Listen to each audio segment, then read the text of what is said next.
Welcome home, where we provide information, inspiration, and motivator after motivator after motivator here on America's Next. I'm Cedric Riley and I have a message for y'all tonight. So I'm going to give you some time to come into the building. Yolanda Riley, how you doing out there? I appreciate you as always. Ladies and gentlemen, my guest for tonight was unable to make it. I think that there might have been some technical issues. You know, life happens. But tonight, I'm going to have to answer my own call. And I've got no problem with that. Some things have been weighing heavy on my heart lately, and I'm here to address them.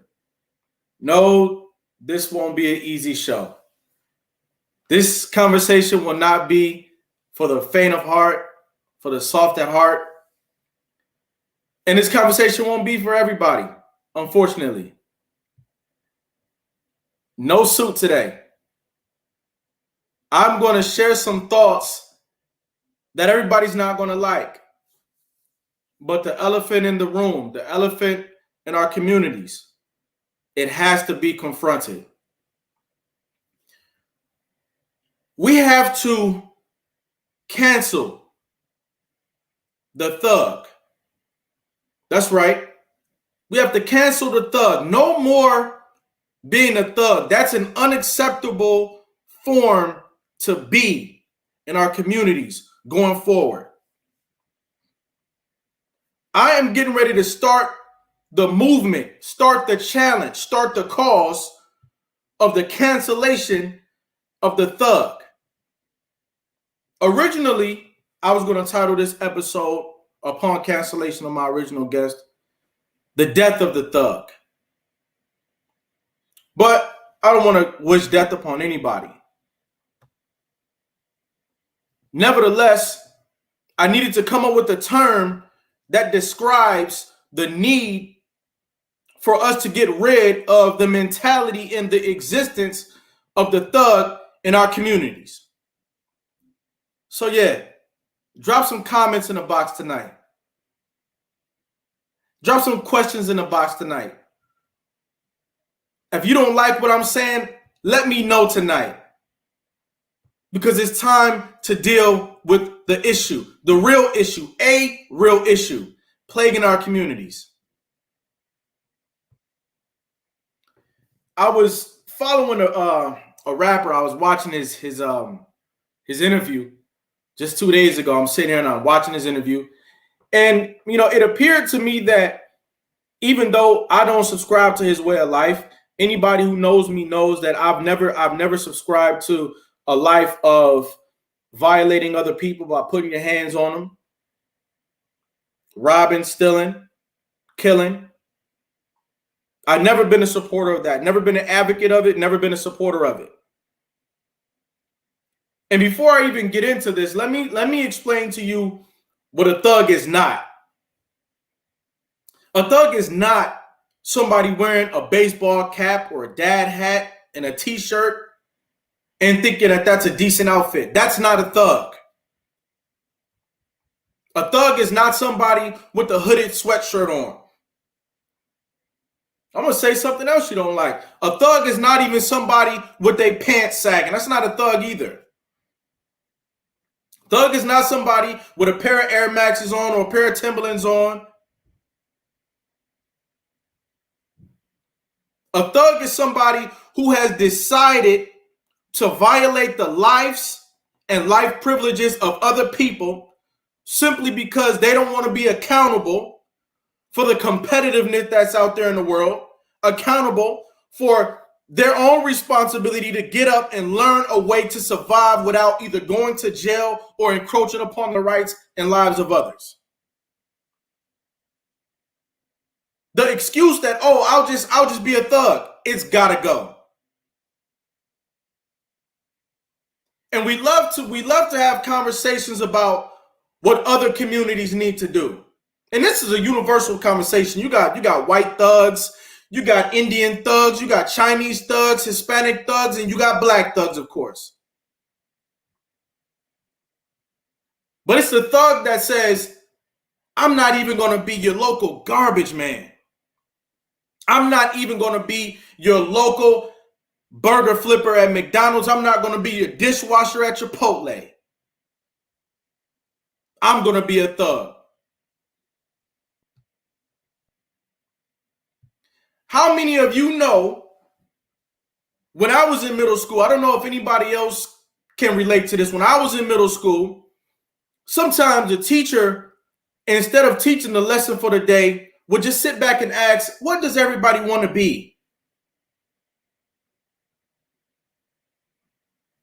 I was at Audubon Middle School, and I had a relative. His name was, I'll call him Kurt. Kurt is my cousin, but he thought that he was my brother because his father and my mother, they had a relationship that convinced Kurt that he and I were brothers when in fact we were distant cousins. I was in school with Kurt, and I was in foster care. I was going from home to home. And by me not having a father, not having an older brother, I was often in a vulnerable space. I was picked on. I was attacked, jumped, beat up, bullied, if you will. Then I get to this middle school, and one of the toughest kids in this school was Kurt. Now, I'm walking down the hallway one day, and I've probably been at this school for about 2 months. And you could look into the gym, because when you're walking down the hall, you can see down the stairs into the gym. The gym was a place where all the kids would get together. A lot of them skip class and go to the gym. Go to the locker room in the gym and shoot dice, slap box, exchange cigarettes or whatever have you. Come up with things that they would do after school was over.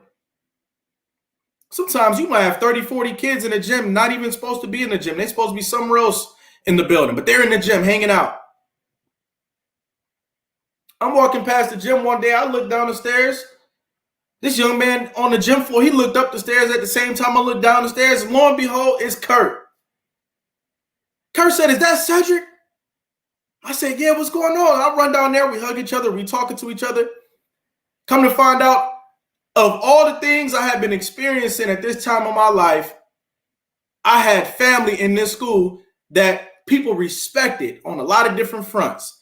Well, Kurt was in class with me one day. Now, the reason why this teacher decided to ask, and Pat, I'm going to talk more about what my definition of a thug is here shortly. Books were being thrown out the window. Chalk. When you walk in, a lot of things are on the table when you walk into the classroom.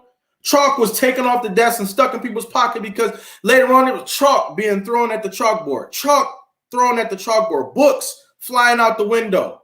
Paper balls, spitballs, desks flipping over. And the teacher, her name was Mrs. Fluellen. She stopped and she turned around. She said, "What do y'all want to be?"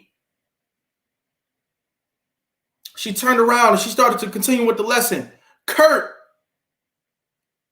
picked up a bolt about this big that had fell off of one of the heating pipes in the classroom. The bolt was this big. Kurt picked up the bolt and launched it at the green chalkboard, cracking the chalkboard next to the head of Mrs. Fluellen.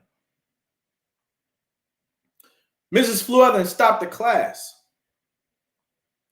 She said, "What do y'all want to be? What do you want to be with your life? I'm trying to teach you creative arts. You throwing a bolt at my head?" Lady was 60 years old. So one person raised their hand and said, "Oh, I want to be a firefighter." Everybody starts laughing. I might even raise my hand. I want to be an architect. Everybody starts laughing. Kurt raised his hand and said, I want to be an MFing gangster. I want to be an MFing thug. That's what I want to be. Now, after we graduated from middle school, or everybody didn't graduate. A lot of people I went to middle school with didn't actually graduate out of middle school. As I've said before, there were 17-year-olds in middle school with me. Do the math. 17-year-olds should be on his way to college. 17-year-olds in middle school with me. I'd hang out with Kurt. I admired his courage, his audacity to be counterculture in all ways. He had a good heart. He had good intentions when it came to me. He was a protector. But when placed on the spot, Kurt said, I want to be a thug. Rap music was a part of that MO. Non-helpful rap music was a part of that MO. Fight culture was a part of that MO. I see you in the hallway. I'll tell you another story about Kurt. I got 2 more stories about Kurt, and I'll take your comment down, Pat. We were going to school one day. Kurt was walking next to me, and Kurt saw a kid. He said, you know what? The next time I see you, I'm going to pick you up, and I'm going to slam you on your neck. Just for no reason, just because I don't like you. They both laughed and kept walking. Now the whole rest of the school day goes on. At the end of the school day, everybody's walking home, and Kurt sees this kid that he says he was going to slam him on his neck across the street. So he says, hey, I'll call him Brian. Hey, Brian. And they laughing and joking. Hey, Brian, remember when I said I was going to slam you on your neck, Brian? Brian said, oh, man, get out of here, man. Shut up. You're not going to do nothing to me. Kurt said, come here.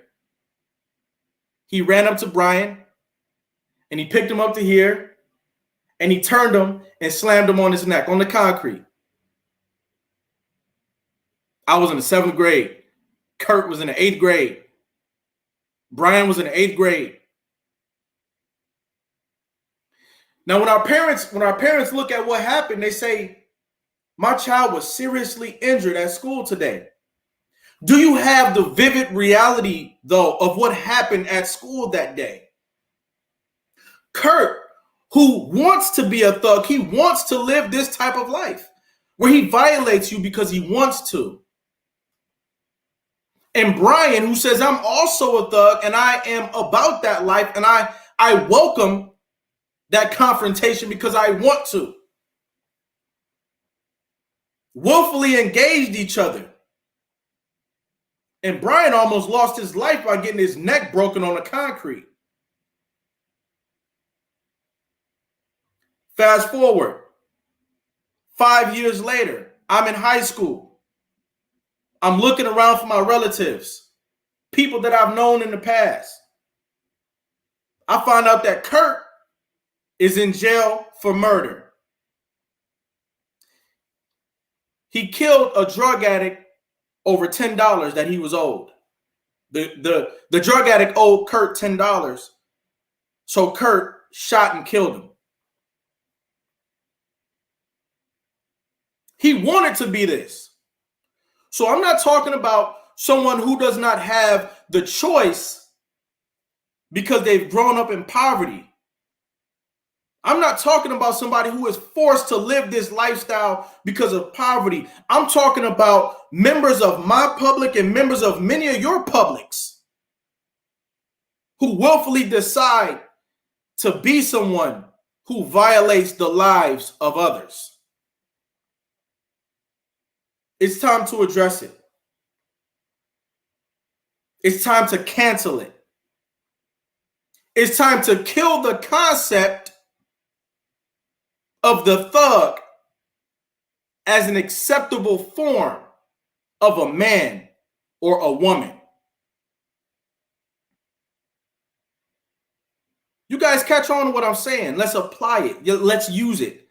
Hashtag cancel the thug. Hashtag stop the thug. Now, this is important because people who decide to be thugs end up capturing our hearts one way or the other. Because maybe you were in a jam one day, maybe you were in trouble one day, and a thug came to your rescue. You know, somebody who's already in that vein of life and doesn't prefer to see you be violated that day, so he stuck up for you. So now you love that thug. They tend to be very charismatic people. They tend to be intelligent people from time to time, at least inherently intelligent people. Not always people who are academic. Remember, instead of Kurt engaging in creative arts, Kurt threw a bolt at the teacher's head, threw a book out the window. And for the record, I love Kurt. Just so happened I can't get in touch with him because he's in jail for murder right now.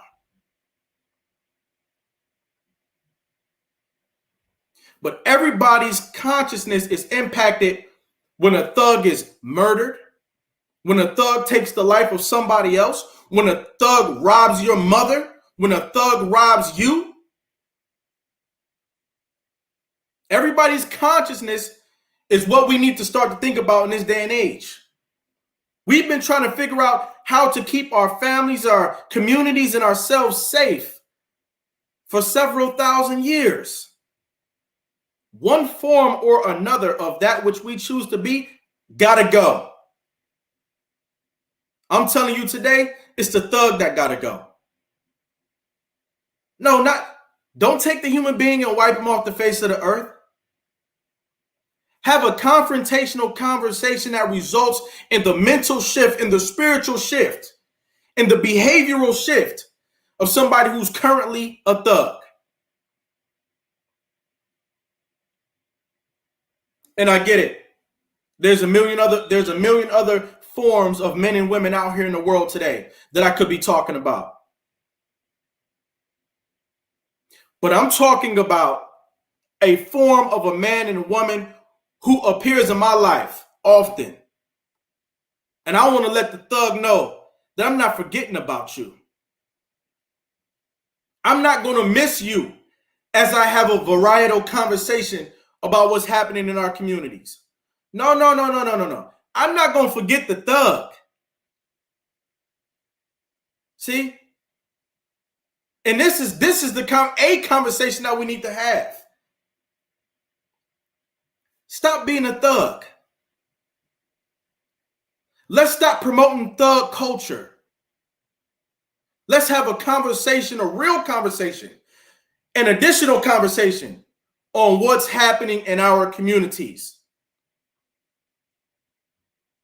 There's possession in our communities. The generation before you was full of thugs. The generation before them was full of thugs. The generation before them was full of thugs. Our country had thugs in the ranks of its founding members. The thuggish behaviors that resulted in looting the resources of other people, making them your own and still possessing them to this day.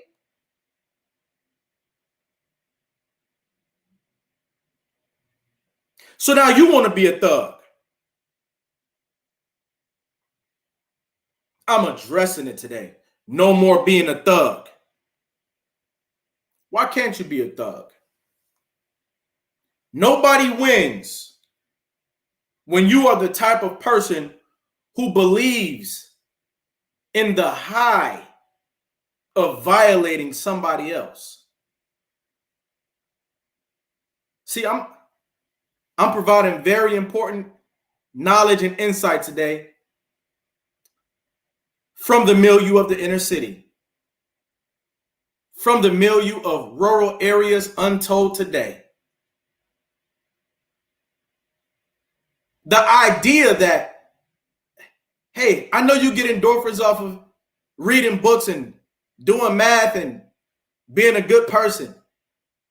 Hey, I know you get endorphins off of being a civic leader, a highly successful man and woman.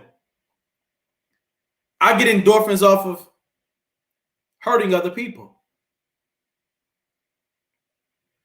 That's the person that we need to talk more to.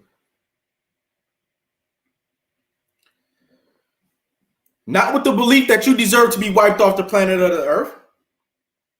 No, your life shouldn't be taken. I'm still on your side, thug. But I'm confronting you. And I'm asking you. And I'm insisting that you get positive endorphins released in your body by other means. It's not okay for us to allow the possession to continue. The spirit, the bad spirit, that my way of getting high off life is hurting other people.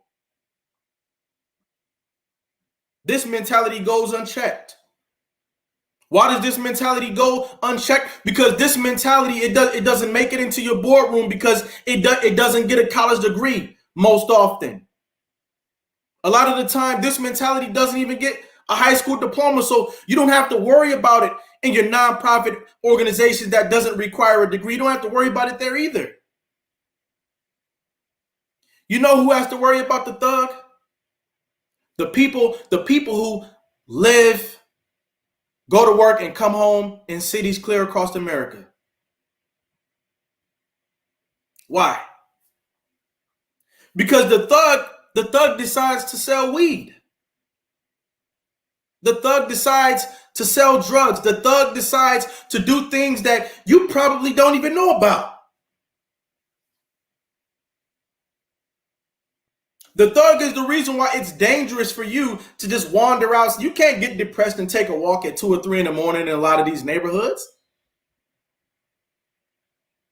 Life just can't push you to the edge and have you outside taking a walk at 4 in the morning in a lot of these neighborhoods. I'm here to tell you that the thug is active, taking care of himself and his family at those hours. These are not your streets between the hours of 12 o'clock and 4 o'clock in the morning. These are the thug's streets. So no, you don't see the thug when you go to your place of work, but the folks that got to commute, the folks who are riding the buses, the folks who are riding the train, the folks who have to walk to and from their daily destinations have to interact with the thug.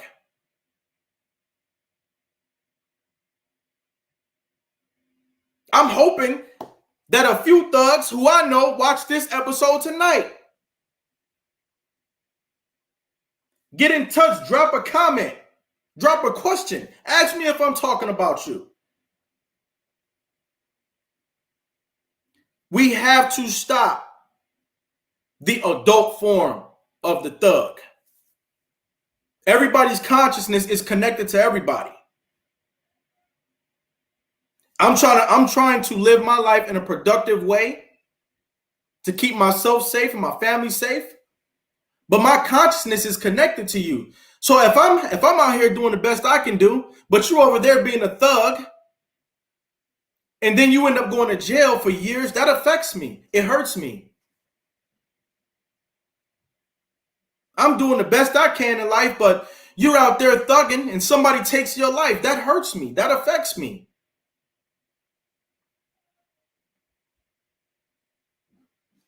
When I've got to go and figure out how to either acquire a weapon and a concealed carry weapons permit and all those sorts of things to protect myself from you, whether you look like me or not.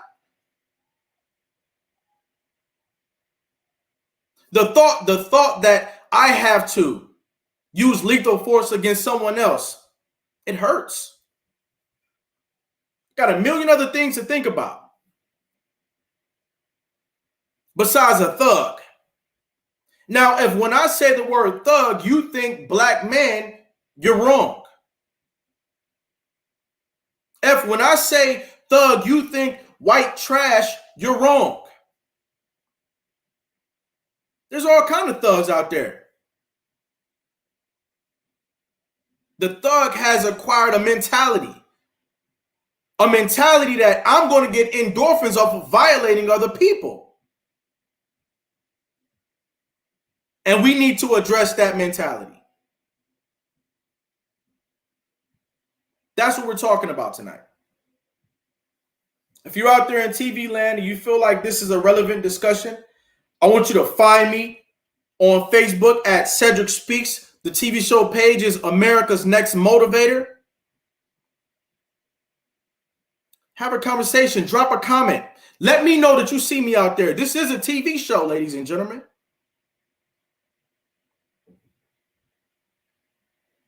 We are canceling the thug today.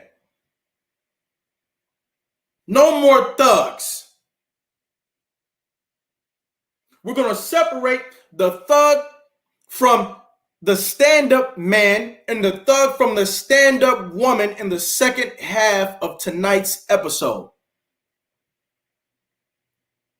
But as of right now, this first half, no suit, no tie, Cedric's authentic energy. No more thugs. I'm not praising you for being a thug. I'm not condoning you being a thug. I'm not enabling you being a thug. I don't think it's cool. I don't think it's cute. And I don't think it's becoming of any of us. As I understand how our consciousness are all interconnected. I don't want that to be a part of my consciousness anymore. Ladies and gentlemen, we're having a very dynamic conversation. It's not for the faint of heart. It may or may not be for you. But I want you here. Let somebody know. Like, share, subscribe to this video. And we'll be right back after this message addressing an elephant in the community.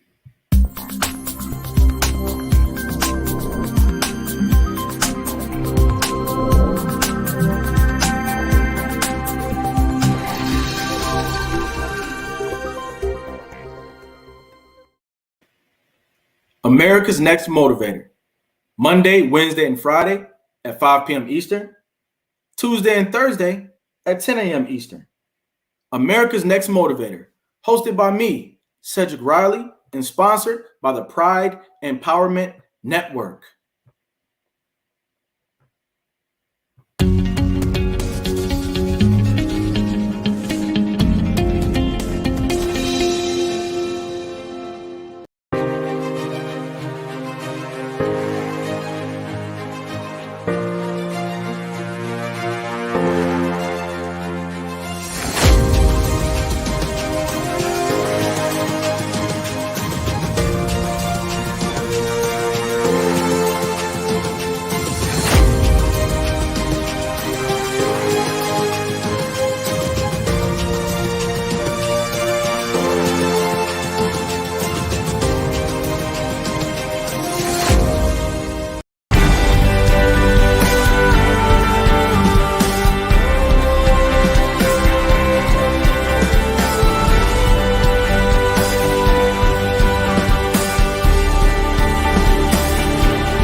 Ladies and gentlemen, I hope that you are still with me out there.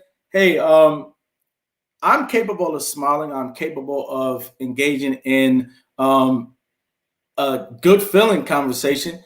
But every now and then, it's time to have some real discussion about what's happening in our communities. And I'm very passionate about the goings on in our communities. Now, today, we are addressing the cancellation of the thug. Originally, I wanted to title this talk, The Death of the Thug, but I don't want the title to distract people from the actual message. And I don't wish death on anybody. Case in point, I was watching an interview yesterday with a young man who's a rapper, and his rap name is King Von. Now, King Von is not somebody who I've listened to in the past. I've heard about him. I know who he is. I'm a big fan of rap music, if you didn't know. And King Von was pretty much sharing his perspective. His perspective being, yes, I live a thug life. I am about the thug life, but I'm not a bad person. I aspire to take care of my community. I go and see the families in my neighborhood that I know need a couple $100s.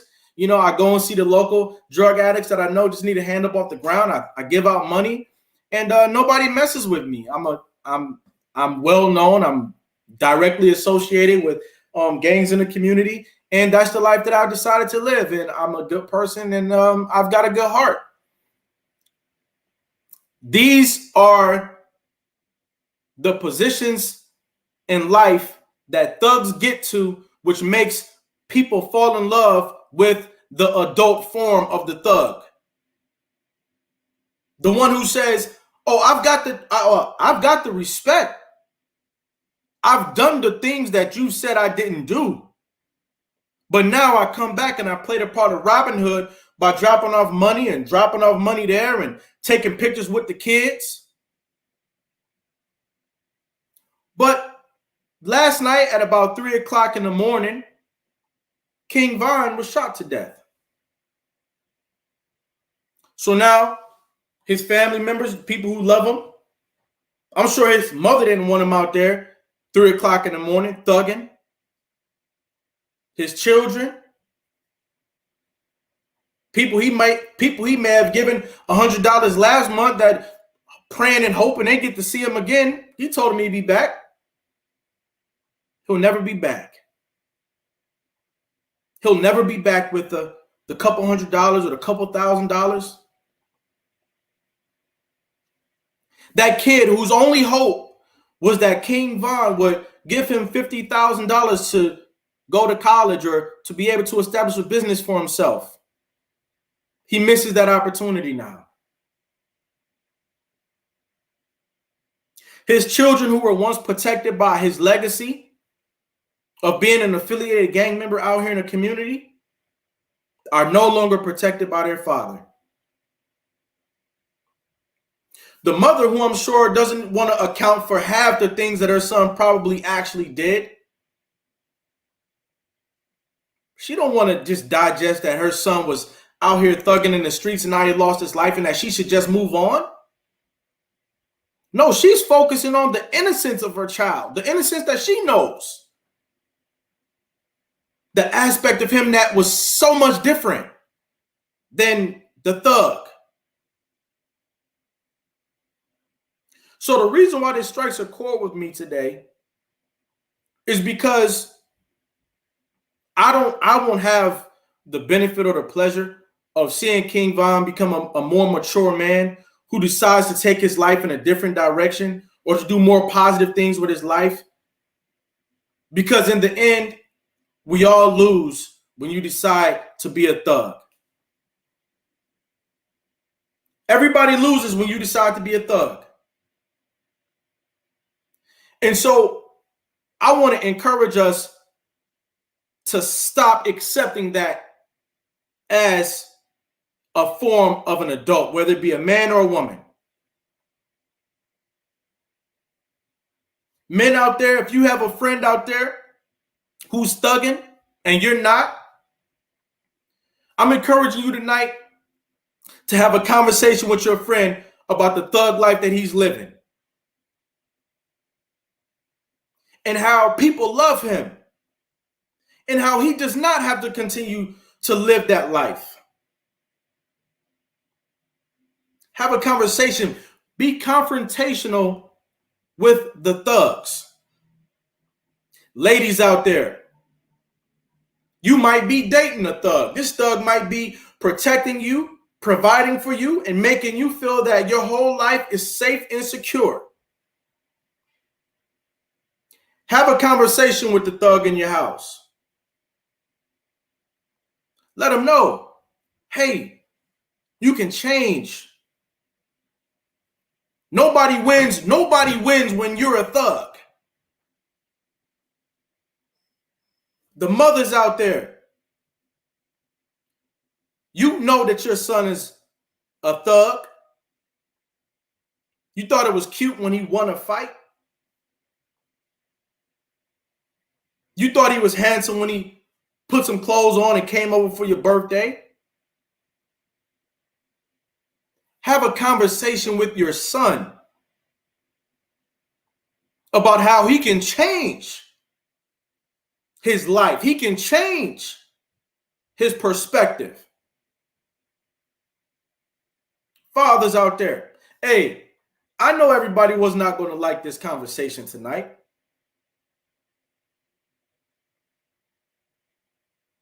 But this is a tree that had to be shaken. Fathers, have a conversation with your son or your daughter about their choice to be a thug. See, when I say the word thug and I address the concept and the reality of what a thug is, I'm not coming from a place of either make believe or naivety. I know what a thug is. I've made a deliberate choice in my life not to be a thug. I know exactly what a thug is. So I know who I'm talking to and I know what I'm talking about. Fathers, have a conversation with your sons about the choice that they need to make to not be a thug. We have older cousins out here who have influence, who have younger cousins who are thugs. I'm calling on you, big cousin. I'm calling on you, big cousin, to call your little cousins and have a conversation with them about the need to cancel the thug culture. Oh yeah, thug culture is being canceled today, y'all. That's what we're doing today. Cancel the thug. That's what we need to do. Address it. Don't let it impress you the way that it used to. Let me tell you something. Art is art. Rap is rap. Music is music. Movies are movies. Everything that you see in media is not for you to be in real life. If you're a young person and you're watching this now or in retrospect, I'm telling you today, because you see it on TV or you hear it over the radio doesn't mean that's what you're supposed to be. No, don't become a thug. Don't do that. Young ladies out there, don't become a thug.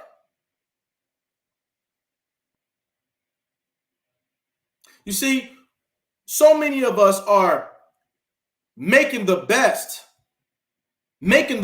of neglect, making the best of poverty, making the best of lack of leadership.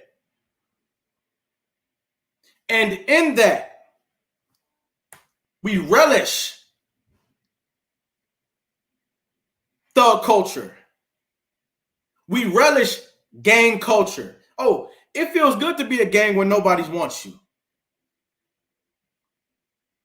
It feels good to be in a gang when nobody out there is trying to help you find something to eat. It feels good to be in a gang when nobody else is out there willing to protect you. What I'm here to tell you today is there's a greater reality for us to obtain by you not becoming a thug and by us figuring out how to achieve a sense of fraternity on the positive side of life.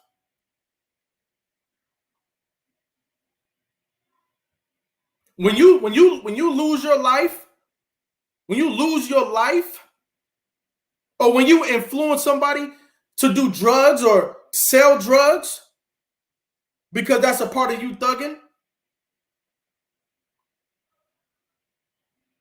we all lose. We have conversations with and about everybody else except for the thugs.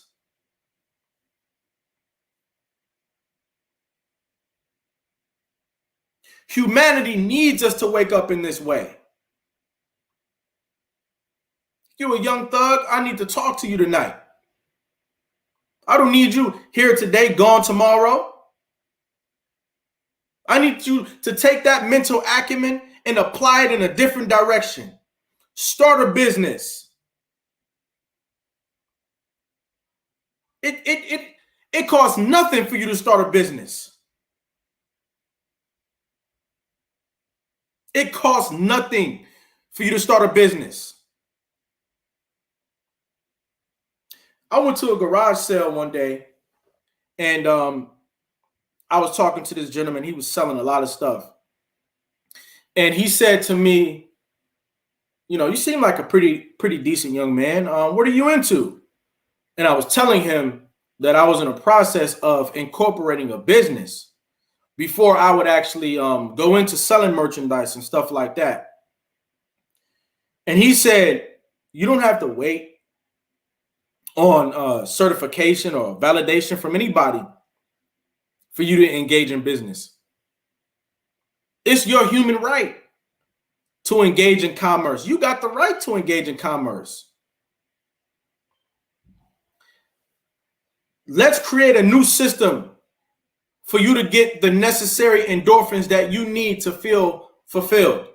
See, I'm not trying to dismantle a system of getting endorphins without providing suggestions of how you can use new behaviors to get the same endorphins. So let me break it down for you this way.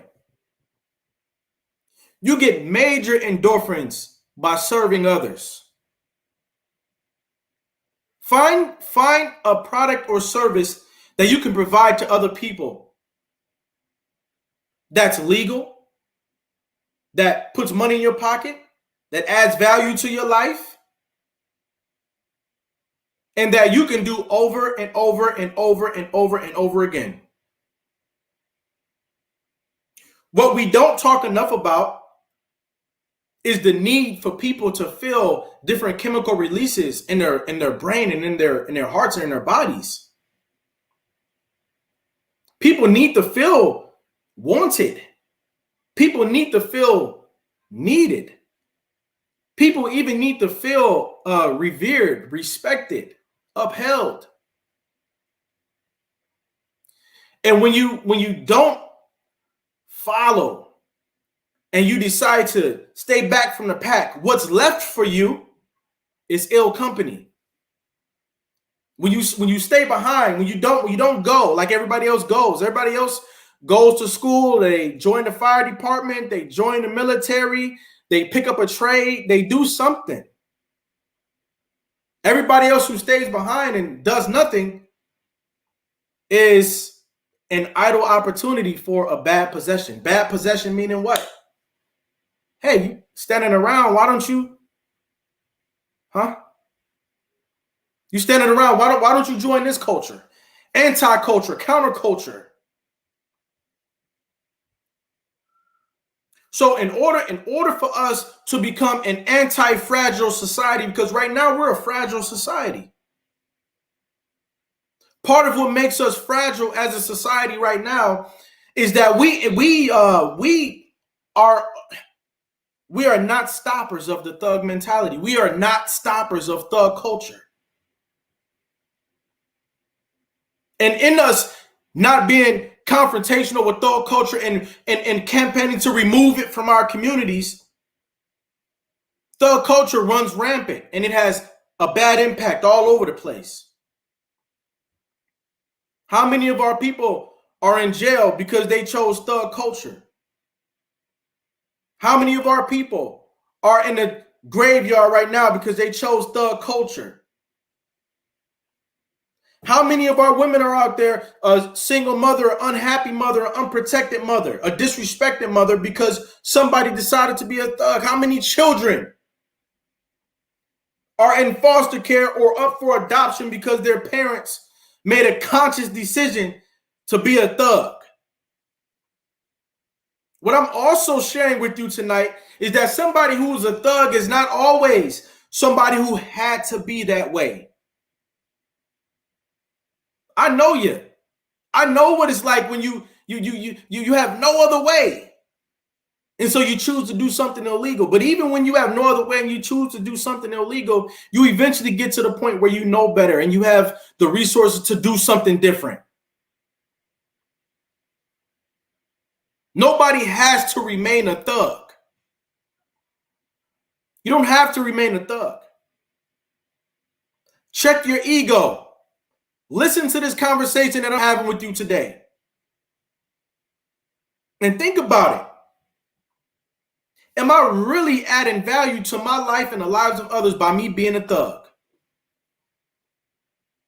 By me robbing people, do I eventually get caught? By me robbing people, do I eventually take on the reputation of a robber and then get shunned by my friends and family because I have a reputation as a robber? I was at a garage party with an older gentleman one day, and people started walking out of the party, and I couldn't understand for the life of me why people were walking out the party. I knew one of the people who was walking out the party. I said, "Why are you walking out the party?" They said, "Oh, because him right there, he robs people." So what am I saying to you today?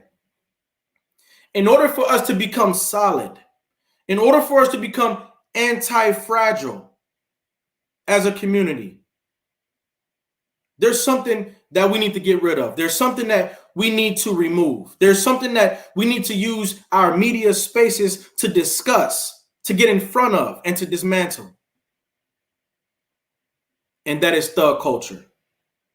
Now, what can a thug do? Somebody who might be selling drugs or otherwise moving merchandise that's not legal.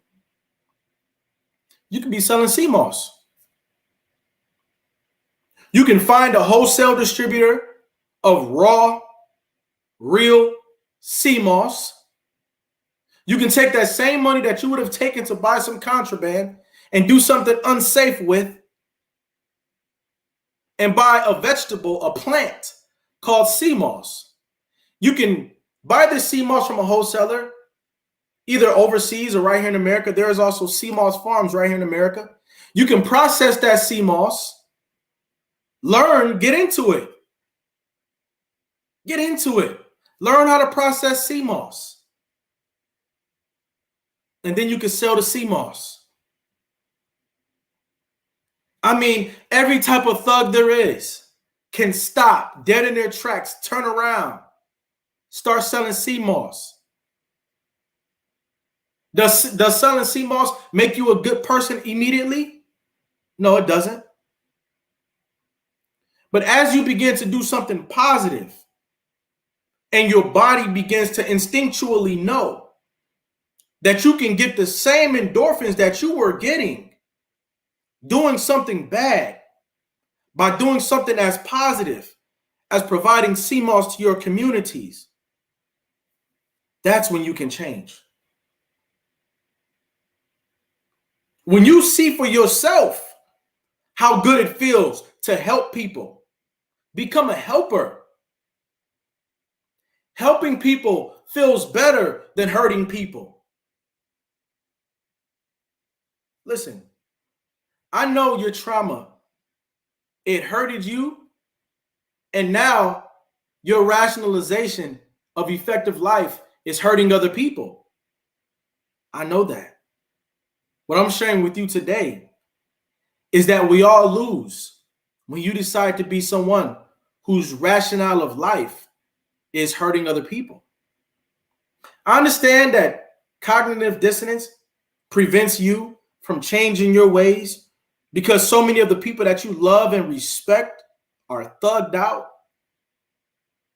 But I'm here to tell you, you'll never be able to be the last person standing. You'll never be able to be there for the next generation if you don't decide to change the way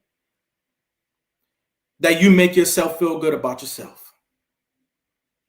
Lo and behold, if you're out there right now and your self-esteem is low and you've been hurt and you've been dealt a terrible hand in life and you live in a thug life because nobody's having a conversation with you, nobody's letting you know that they care about you, nobody wants to help you complete the cycle of happiness, reach out to me. If you thugged out like that because nobody's in your corner, because everybody pushed you away and nobody want to give you the time of day for you to get the endorphin release of an effective relationship, get in touch with me. Because if nothing else, I can give you a conversation of understanding, a robust connection mentally that can result in you processing a different way to feel good about yourself. Now, I don't care what new campaigns we take on in our community. Don't matter how many houses we buy, don't matter how many businesses we start. We got to heal the thugs. We have to heal the thugs. Make that a part of the conversation. Make that a part of the campaign. Put that in your vernacular. When you say thug, it doesn't make you racist. When you say thug, it doesn't make you a sellout. When you say thug, it doesn't make you other and not a part of mainstream or the people. When you say thug, you're speaking of a worthy member of change in our communities. He's worthy to be changed. She is worthy to be changed. The thug is worthy of being saved. The thug is worthy of being confronted and being afforded a conversation and afforded a resource and afforded a membership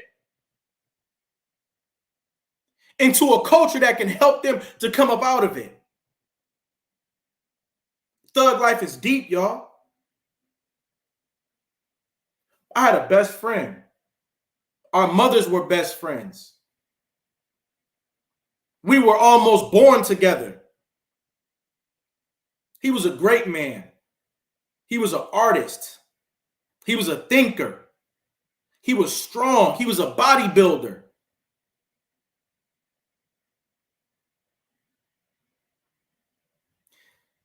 Everybody is worthy of the conversation that lifts them out of their belief in the thug life. Catch up. We moving into a new paradigm, y'all. And I'm speaking to my public. I'm speaking to your public.